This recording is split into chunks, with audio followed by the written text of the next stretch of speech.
right, everybody. Welcome to another marketing strategy session. I'm your host, Mr. Marketology, the smartest working man in grow business, and I have the pleasure and honor of having Joe Applebaum on the call, and he is the man with all the excitement. Joe, welcome to the show. Thank you for having me. I am so happy to be here today.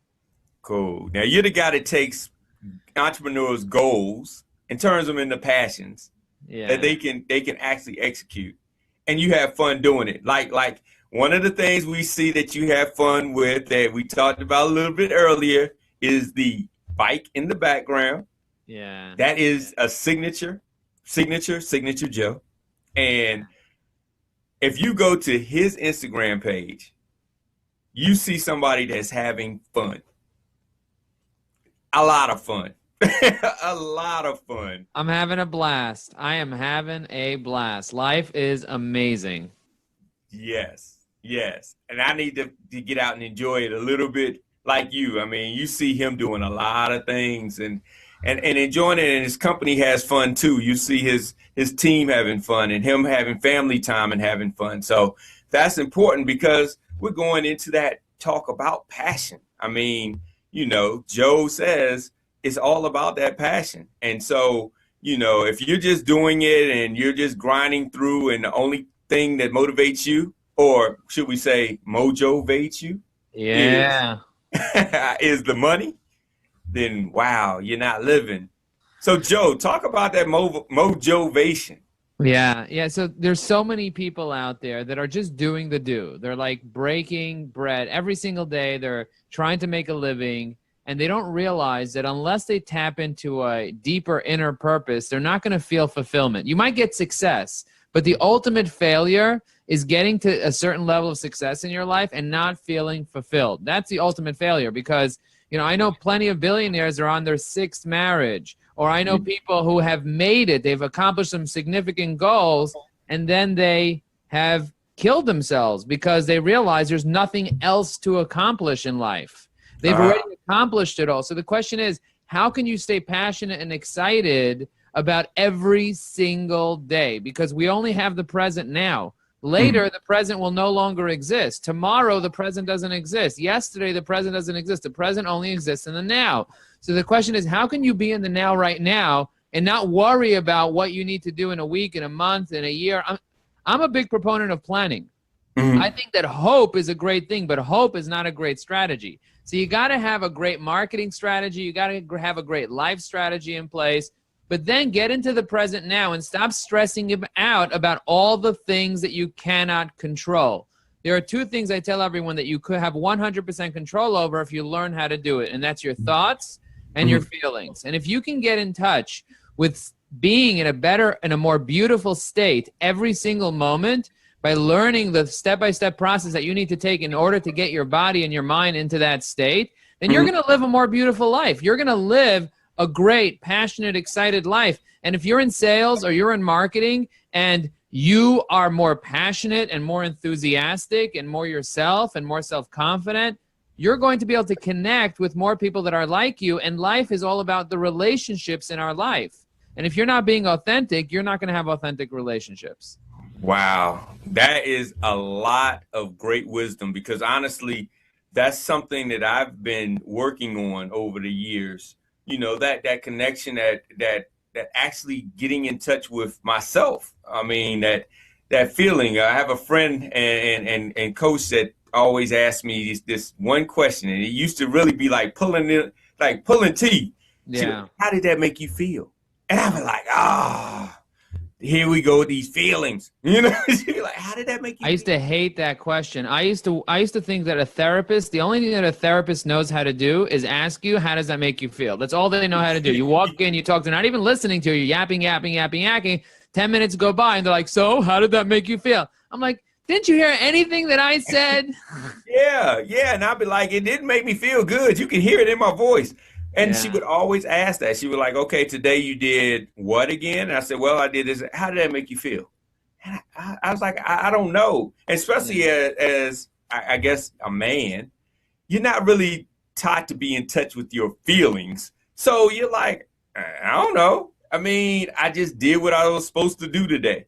And so that is something that's very good and wise that you shared as far as controlling your thoughts and your feelings. Now, let's start with the thoughts.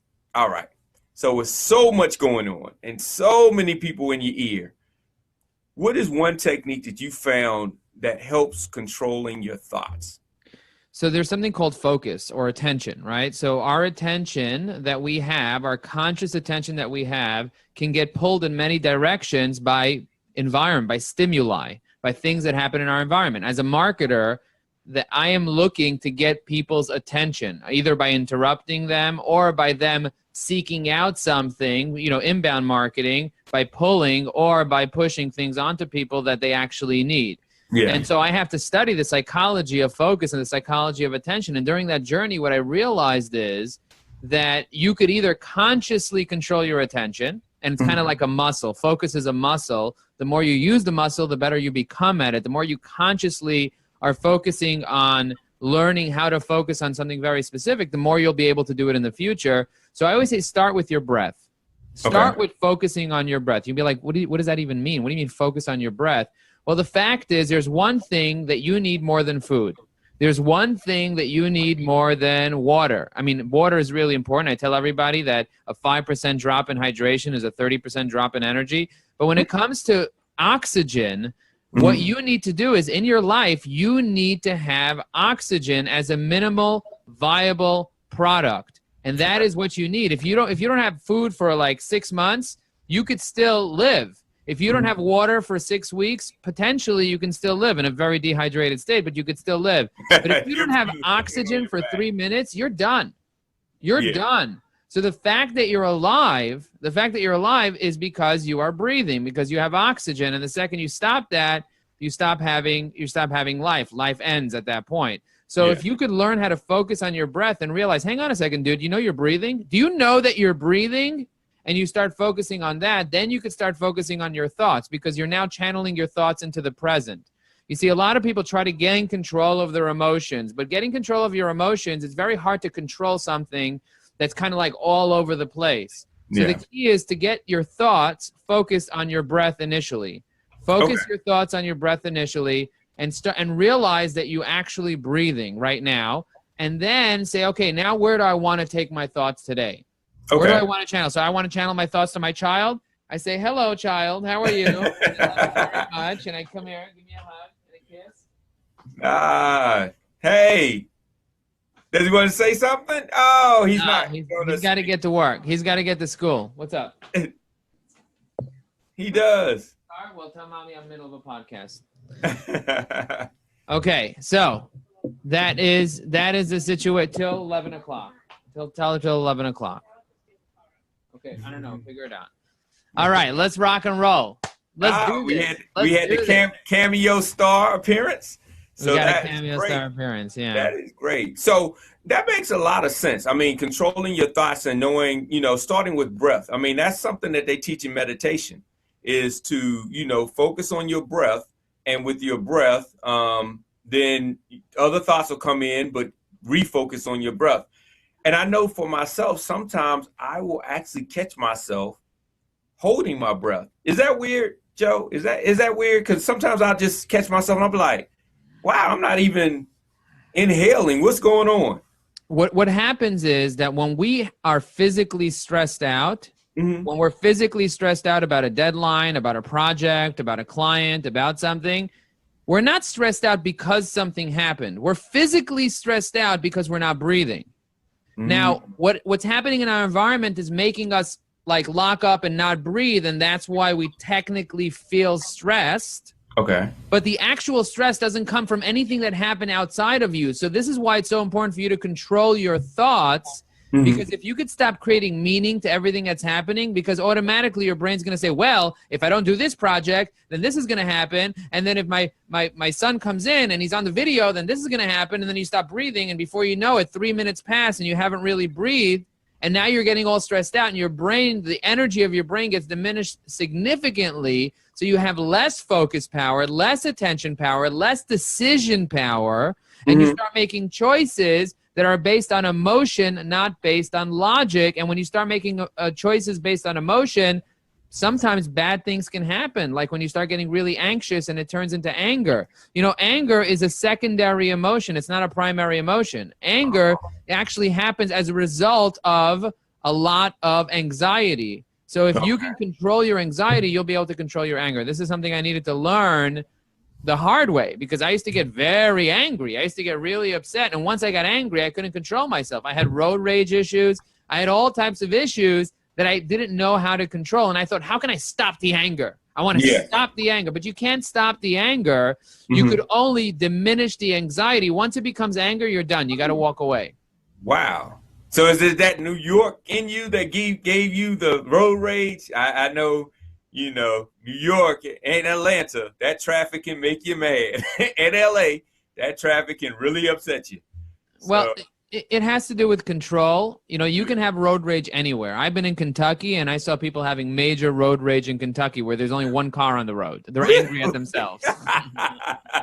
They're like, I'm not moving fast enough. Oh, yeah, and they start like banging themselves up, cutting themselves off. No, but, you know, the reality is people get angry about different things. And ultimately, if you want to live a beautiful life, you need to learn how not to be stressed out, how to be in the zone, in the flow. I just wrote an article on LinkedIn about sales enablement and the 7 questions you need to ask yourself in order for you to be able to 10x your current sales team, so you don't have to go out and hire an additional 8 to 10 to 20 sales reps. Instead, you can focus on answering these 7 questions to be able to learn how to increase and have more sales enablement for the current people and 10x them by, you know, things like email automation and having a better marketing strategy and creating assets for them and lead magnets. And I ask all these interesting questions that sales and marketing leaders need to listen to, because it's not about getting answers. It's about asking the right questions. And most of us are asking the wrong questions. So even if we get the answer, we're still not going to be happy. Makes sense. Makes sense. So the second part, we talked about controlling your thoughts, controlling your breathing.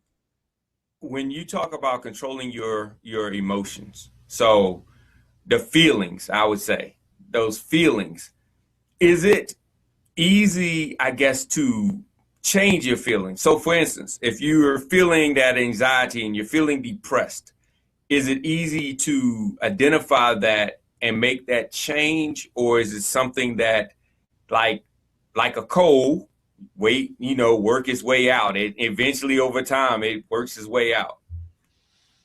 Your emotions will always find a way to bubble up and to do things. The question is, are you in control or is circumstance in control? That's the question. Are you in control of your life, or is circumstances, everybody else controlling you? Now, oftentimes so you're like, oh, but look what they did, but look what they did, but look what they said, but look what happened. You know what I say to that? I say, so what? So what?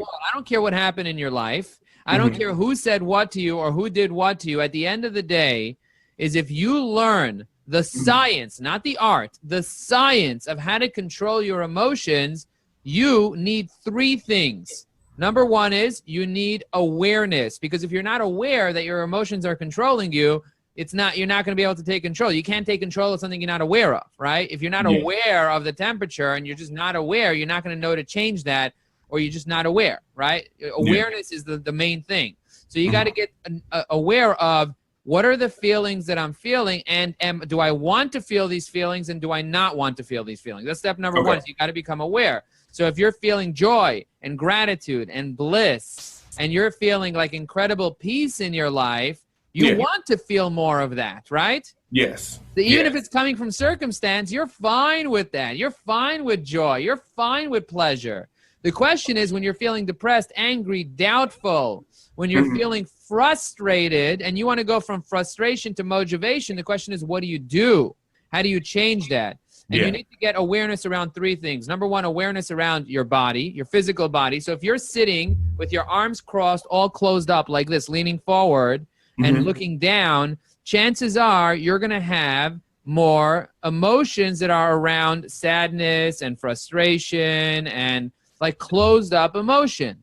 Okay. But if you open yourself up and you do the Superwoman pose, or you do the Black Panther pose, or you get out there, right? I watched the Black Panther. It was a freaking amazing movie. I highly recommend everybody watch it. Yes. But you get out there and you open your arms up and you look up to the sky and said, I want to get motivated. And you like let one loose. You're just like unstoppable, right? And you're open, your body starts feeling more confident because you start sending serotonin to your body. Your body starts getting the confidence hormone, and that confidence hormone makes you feel more confident. So if you're in a meeting and you're not feeling confident and you're not feeling happy, start with your becoming aware. How's my body? Am I like sitting back, like all relaxed and all closed up and like looking down? Or am I feeling like the king of the freaking world? Am I the queen of the hills? Am I standing up, leaning forward and saying, bring it, bring it, bring it, bring it. Yes, yes, yes, yes, yes. Are you like into that? Are you getting into it? That's number one. Number two is, what are you focused on? Are you focused on the problem or the solution? If you're focused on the problem, you're going to get stuck. If you're focused on what's not working, you're going to be stuck. So automatically, we always focus on the problem because we want to survive.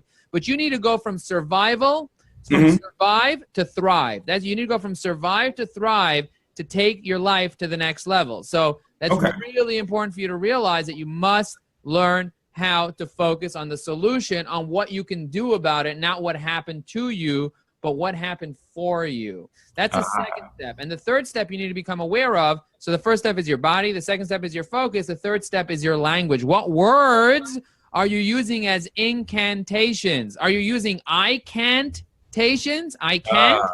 Or are you using I can? Are you using I can, I will, I must? Or I'll try.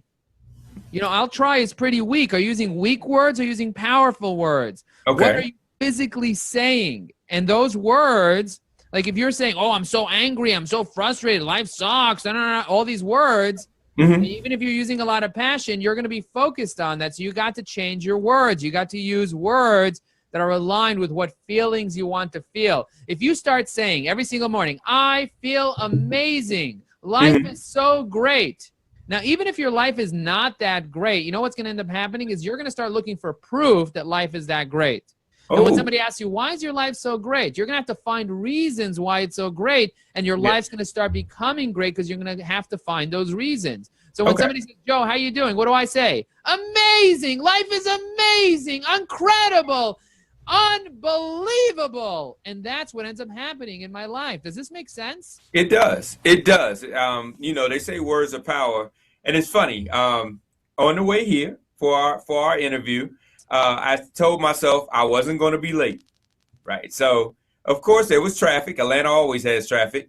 But I said, I'm going to get here by 8:30. And do you know I pulled in the parking lot by 8:30? It was 8:30 on the dot. And you know, power is in the word, and unfortunately, we don't understand that, and we start, like you say, focusing on the problem, and we start saying, "This is happening to me," and "Oh, I wish I had what somebody else had. I wish this was happening," and you know, it becomes something that starts to manifest.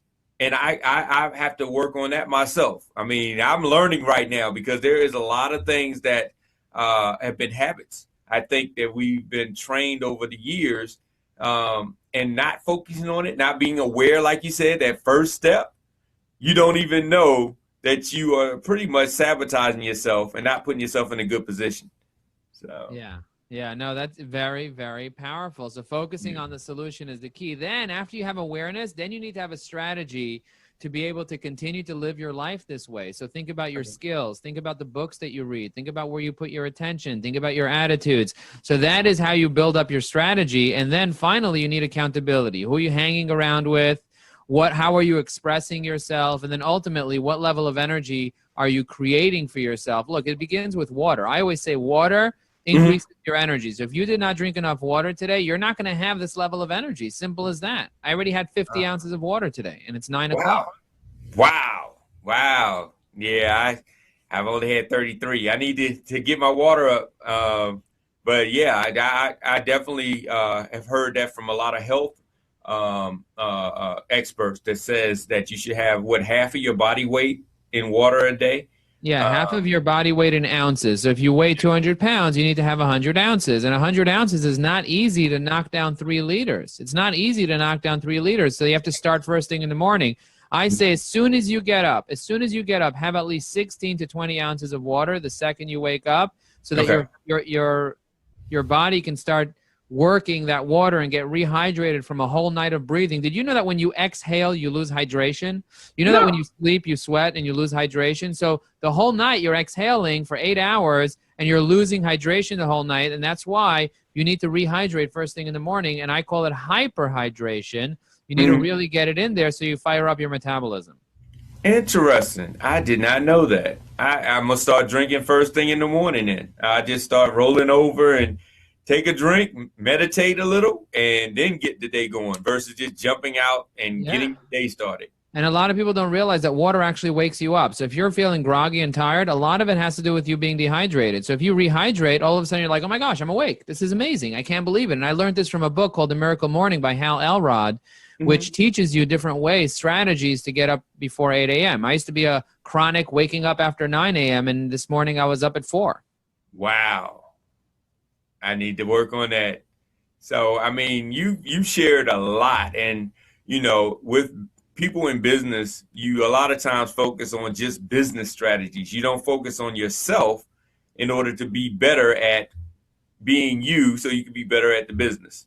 And that's very, very important because if you aren't your best you, it's hard for you to actually run your business the best way you can. So yeah, that's very helpful. And how did you come up with Mojovation?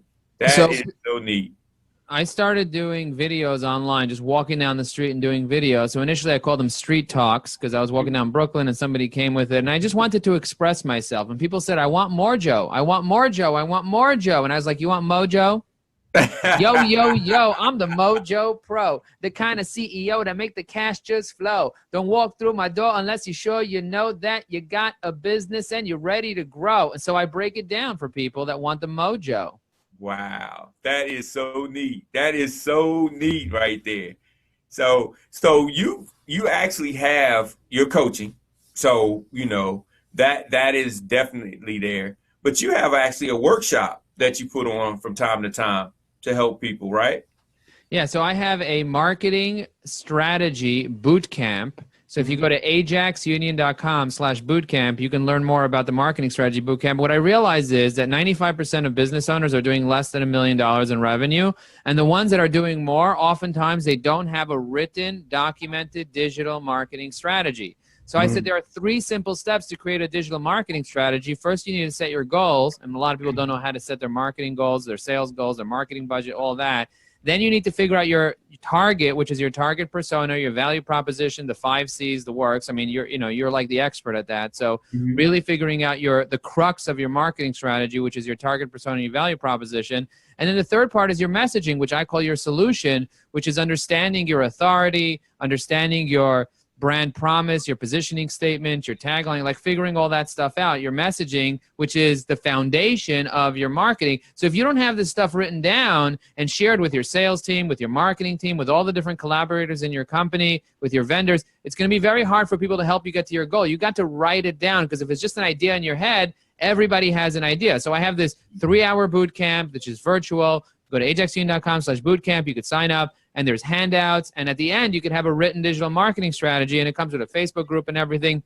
So that's what I'm doing from a digital agency standpoint to support small and medium-sized businesses to learn how to create their very own written digital marketing strategy onto one page. So it doesn't have to be this 50-page document. It's a one-page document. It's really simple.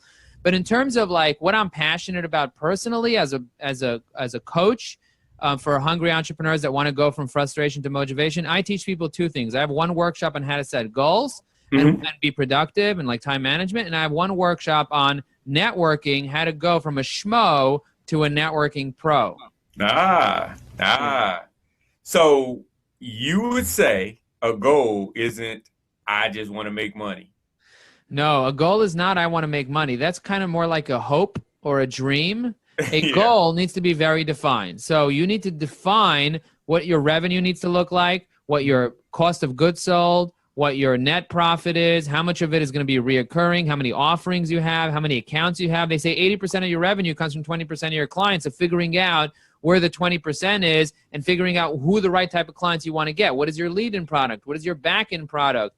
Who is the most ideal customer for you? And then what does it cost to acquire a customer? What's the lifetime value of a customer? Like, you got to figure these numbers out so that you can create a cost per lead, a cost per click. Like, you can forecast out your marketing, create a budget, understand what you could afford to pay for a client. That's what a goal is to me.